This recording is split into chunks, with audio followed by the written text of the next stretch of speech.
pessoal da Brasil Paralelo está lançando por esses dias seu novo trabalho, a trilogia Entre Lobos, que trata do tema da segurança pública no Brasil, tema esse que, dada a nossa realidade, é de extrema importância. Como você certamente sabe, a Brasil Paralelo é uma empresa conservadora, na definição tupiniquim dessa palavra. E se você acompanha o meu trabalho há algum tempo, você também sabe que eu considero o maior erro atual do conservadorismo a confiança que os defensores desse ponto de vista moral depositam no Estado, algo que eu já deixei bastante claro nesse vídeo que está aparecendo aí na sua tela. Pois bem, neste vídeo eu quero lançar uma provocação defendendo o indefensável frente ao já citado novo projeto da Brasil Paralelo. Mas antes de continuar, peço que você deixe o seu like e o seu comentário neste vídeo para ajudar a melhorar o alcance deste canal. E se você quiser apoiar o meu trabalho aqui no YouTube, você pode se tornar membro do canal contribuindo com valores a partir de R$ 1,99 por mês. Dessa forma, você terá acesso antecipado a estes vídeos e também acesso a vídeos exclusivos. E agora você também pode me ajudar financeiramente clicando no botão Valeu aí embaixo. E não se esqueça de me seguir nas redes sociais que estão aparecendo aí na tela, Instagram, Twitter e Telegram,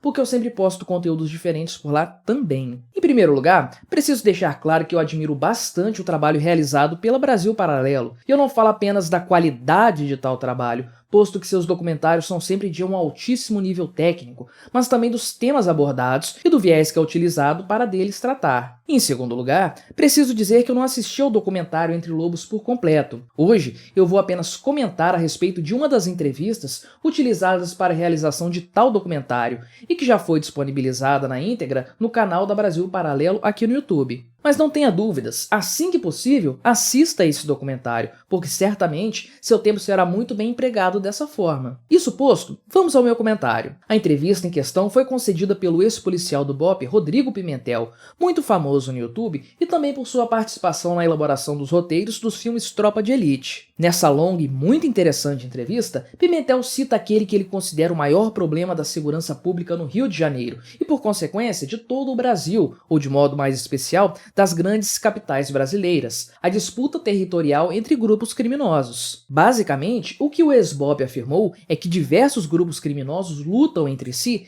pelo domínio geográfico da exploração de atividades ilegais, tais como o jogo do bicho, o transporte irregular de passageiros e o tráfico de drogas, e essas são as atividades citadas ipsis literis por Pimentel. Que as guerras entre facções criminosas são a grande tragédia da segurança pública brasileira, disso ninguém tem dúvidas. Mas o fato é que a maior parte dos conservadores brasileiros e o pessoal da Brasil Paralelo provavelmente está nesse grupo, parece não perceber a coisa mais óbvia em toda essa história. O Estado não é a solução para esse problema, mas sim a causa. O maior problema é a existência do Estado em si. Todo o restante decorre dessa premissa, todo o restante evolui a partir daí. Se hoje há todo um ecossistema de criminosos pesadamente armados, atuando com táticas de guerrilha e que virtualmente controlam vastas áreas de metrópoles brasileiras como se fossem estados paralelos, tudo isso decorre da absurda proibição de atividades que não são criminosas promovida pelo Estado. E antes que algum engraçadinho venha me perguntar se numa sociedade plenamente livre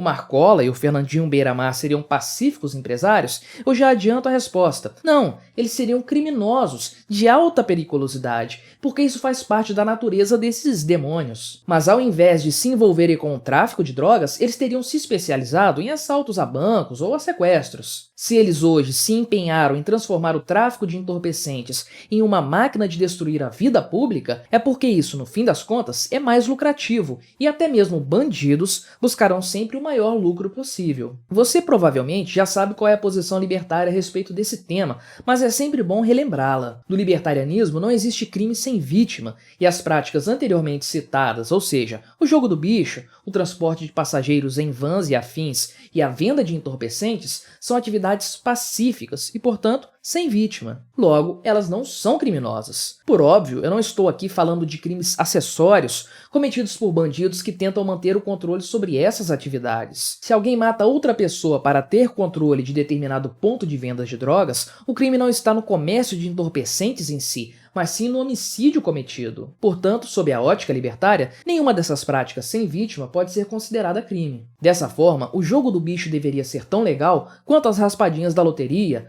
O transporte de passageiros poderia ser feito livremente por vans, combis, doblôs e motocicletas, sem qualquer problema, e naturalmente as drogas poderiam ser vendidas em tabacarias, farmácias, padarias ou nas gôndolas de supermercado. Compra quem quer, usa quem quer. Menos do que isso não pode ser aceito numa sociedade plenamente libertária, e essa é, portanto, a defesa ética da questão. Se dois indivíduos aceitam de comum acordo negociar algo, ninguém tem autoridade para impedi-los, seja esse algo a aposta em algum jogo de azar, uma viagem do ponto A ao ponto B em determinado veículo, ou a compra e a venda de determinada substância. Porém, considero interessante também tratar do aspecto utilitário da coisa, ou seja, falar dos motivos pelos quais eu acredito que a proibição de tais atividades apenas agrava os problemas existentes e cria novas crises, ao invés de resolver o que quer que seja. É claro que ao olharmos para a realidade, a resposta a essa questão já está dada. Quanto mais o Estado tenta combater práticas que ele considera criminosas porque sim, mais essas práticas se fortalecem nas mãos de grupos verdadeiramente criminosos, em algo que aprofunda de forma assustadora a guerra urbana que toma conta de nossas cidades. Pense comigo, você nunca viu o caso dos funcionários de uma farmácia que metralharam a farmácia rival, que opera na outra esquina. Você também nunca viu o padeiro de uma rua colocando fogo na padaria da outra rua. Em feiras ao ar livre, camelôs oferecem seus produtos ao lado de barracas que vendem as mesmas coisas, sem que tiroteios sejam realizados e moradores das redondezas sejam mortos por causa de balas perdidas. Quando uma atividade como a venda de entorpecentes, porém, é proibida,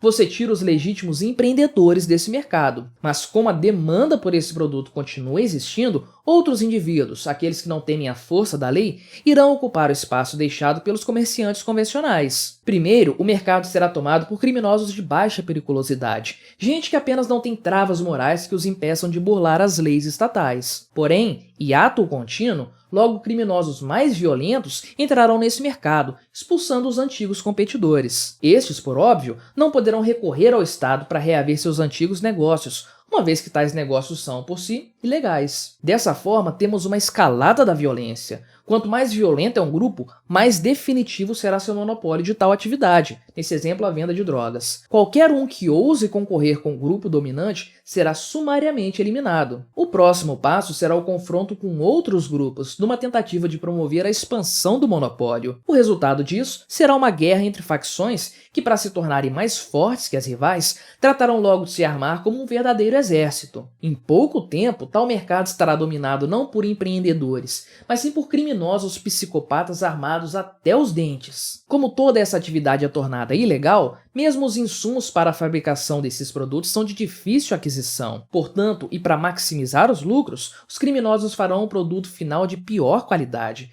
misturando outros insumos no preparo de seu produto. Temos assim drogas de qualidade terrível e extremamente prejudiciais aos seus usuários, como o crack, mas que são também muito baratas e extremamente viciantes. O consumidor buscará essas alternativas baratas cada vez mais, e numa situação em que não lhe seja mais possível pagar suas dívidas, ele certamente será morto pelos vendedores de drogas de forma cruel. Num livre mercado de entorpecentes, os diferentes fabricantes trabalhariam para desenvolver fórmulas que agredissem menos o corpo dos usuários, proporcionando o máximo de prazer. Os usuários, por sua vez, não se endividariam com o criminoso dono da boca por suas compras de drogas. Eles passariam a conta no cartão de crédito e tudo estaria resolvido ali mesmo. Sem fuzis, sem granadas, sem barricadas urbanas, sem ameaças e homicídios. Apenas a saudável concorrência de um livre mercado, coisa que vemos em qualquer setor da economia que não seja criminalizado pelo Estado. É claro que, como eu mencionei anteriormente, traficantes não são anjinhos. Eles são criminosos por natureza e, caso não estivessem envolvidos no tráfico, estariam cometendo outros tipos de violência. O fato, porém, é que nem as facções criminosas do Brasil,